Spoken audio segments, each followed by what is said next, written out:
Seorang pemuda hidupnya menjadi berubah dan berbeda ketika sang ayah meninggal.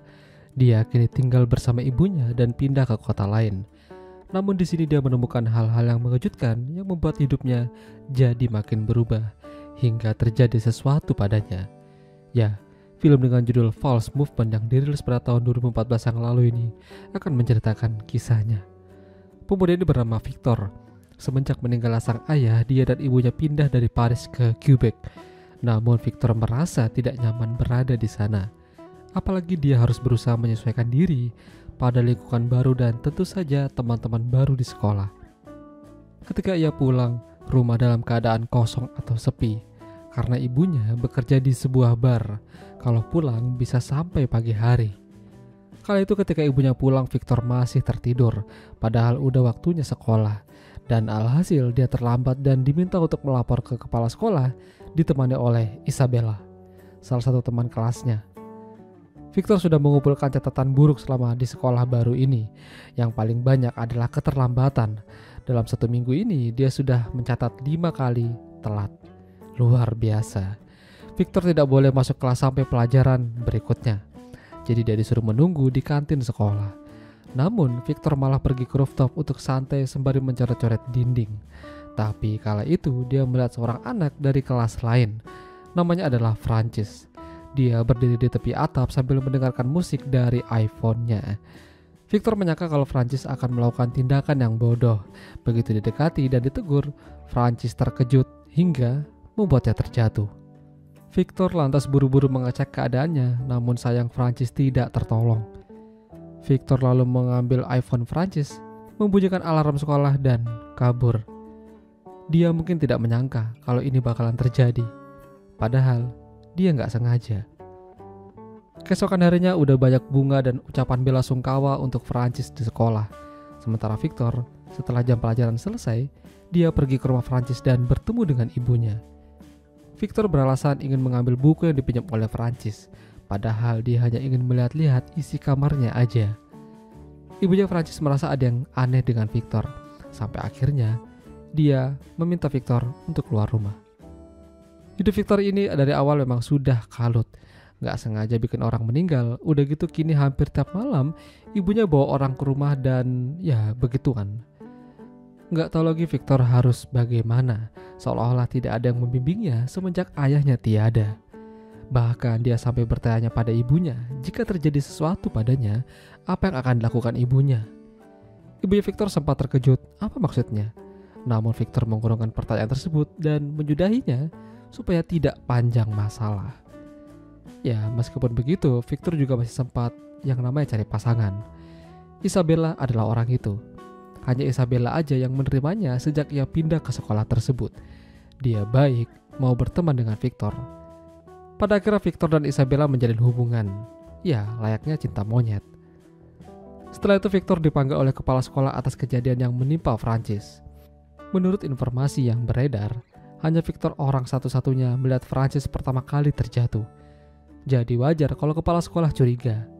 Namun Victor membantah kalau dia tidak melakukan apa-apa.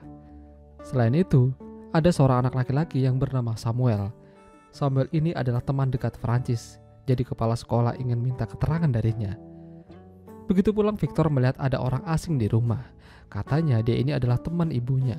Namun Victor tidak percaya. Akhirnya Victor berdebat dengan sang ibu. Ibunya marah dan tidak ingin Victor mencampuri urusannya. Ya, Victor tidak bisa berbuat banyak. Akhirnya dia keluar dan mencari ketenangan. Begitu rumah kosong, dia kembali lagi dan mengajak Isabella untuk datang ke rumah. Mereka mengisi waktu dengan candaan dan nonton video dokumenter tentang keluarga Victor. Sampai pada akhirnya mereka larut akan suasana dan ya, tahu aja dah kemana arahnya. Esok harinya Victor melihat Samuel saat di bis. Dia ingin berbicara dengannya saat itu. Dia ingin tahu apa yang ditanyakan oleh kepala sekolah dan polisi yang menangani kasus kematian Francis. Ya, pada awalnya Samuel tidak ingin bicara banyak pada Victor karena mereka tidak saling kenal. Namun saat pulang, Samuel merasa kalau mungkin berbicara pada Victor tidak ada salahnya. Mereka mulai kenalan dan makin akrab. Sepertinya mereka ini memang satu jalur atau sefrekuensi. Mereka berbicara tentang keluarga dan tentang Francis. Ya, Francis adalah anak yang baik. Pagi harinya bangun-bangun Victor menemukan alat pembuka botol yang dipinjam oleh tetangganya. Tapi bagaimana caranya alat itu bisa sampai di dapur? Rumah dalam keadaan terkunci. Jadi Victor menuduh ibunya kalau jangan-jangan ibunya membawa tetangganya itu masuk dan kuda-kudaan. Mendengar pernyataan Victor, ibunya jadi naik darah dan menamparnya. Sebagai seorang anak, tidak pantas mengatakan hal-hal buruk pada ibunya sendiri. Belum tentu itu terjadi. Victor akhirnya kesal dan melampiaskan kekesalannya di luar rumah. Mengapa hidupnya benar-benar buruk? Apa yang salah dengan dirinya? Lalu, Victor melihat sebuah video yang cukup aneh di iPhone milik Francis. Video itu memperlihatkan dirinya sedang mengenakan kantong kresek di kepalanya. Dan tentu saja dia kesulitan bernafas. Apa yang dilakukannya? Dan sepertinya dia seperti bersama seseorang. Tapi siapa? Ya, mungkin Victor tahu harus berbicara dengan siapa. Dia dan Samuel jalan-jalan mau nongkrong di tempat biasa. Namun motornya mogok dan mereka nggak jadi ke sana.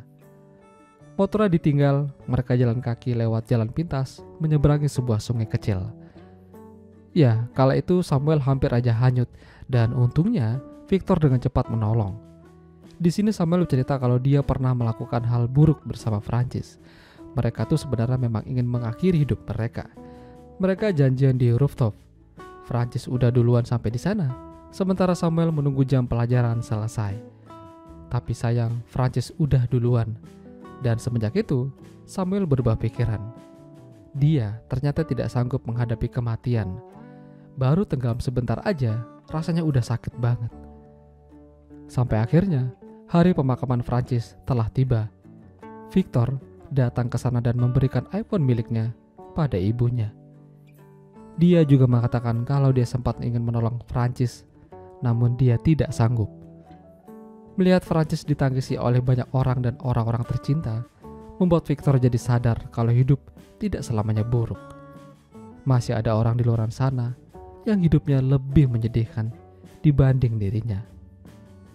Dia juga mulai berbaikan dengan sang ibu dan mulai menerima kehidupannya yang sekarang.